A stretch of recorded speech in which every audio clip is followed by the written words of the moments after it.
April hanggang May, iikutin daw ng isang grupo ng mga motorcycle rider ang mga liblib na lugar ng Pilipinas. Pero hindi lang daw ito trip ng barkada, may mas malalim daw silang misyon. Alamin na nga natin kung ano to. Higit 6,000 kilometro, 19 na araw, 3 taong makabayan, isang layunin. Ito ang bumubuo ng Ride for Light campaign na naglalayong maghatid ng liwanag sa 40 komunidad sa buong Pilipinas. Yung Ride for Light is a campaign of the Solar Energy Foundation. Yung mission namin is to go to all unelectrified villages in the Philippines. Kasi dito po sa Pilipinas, 25 million people po yung walang kuryente. At talagang hindi sila magkakaroon kasi nasa malalayong lugar. Ayon sa National Economic Development Authority o NEDA, 26.4% ng kabuuang populasyon ng Pilipinas o isa sa bawat 4 na Pilipino ang walang kuryente. Kaya naman nais ng grupo na gawing mas maaliwalas ang kanilang pamumuhay.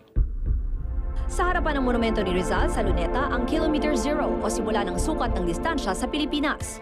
Dito rin sinimula ng mga motorista ang kanilang paglalakbay mula Maynila papunta sa magkabilang dulo ng Pagudpud at Zamboanga. Mula April 16 hanggang May 6 ang kanilang biyahe. Kabilang dito si Philip, ang leader. Si Iba ang magdodokumento ng paglalakbay. At si Antonio, ang handyman. In this respect, I participate in fundraising campaigns, awareness for rural electrification in the Philippines. Sa tulong ng Solar Energy Foundation, iba't ibang grupo at mga lokal na pamahalaan, sila ang simbolo ng liwanag gamit ang solar-powered lamp. So the important thing about the lantern is that it gives a family light and a little bit of electricity. Yung technology niya, solar siya, so meron siyang kasamang solar panel. 20 solar-powered lamp ang ibibigay nila sa bawat komunidad. Ang isang solar lamp na fully charged, maaari raw gamitin ng 4 hanggang 100 oras. Ang tibay daw nito, tatagal hanggang 10 taon. Sa isang buwan ng paggamit nito, humigit kumulang na 1,000 pesos daw ang matitipid kapalit ng kerosene, baterya at pag-charge ng cellphone sa bayan. Kaya ang hindi magagastos na pera, pwedeng gamitin sa kabuhayan. Well, this is just the start.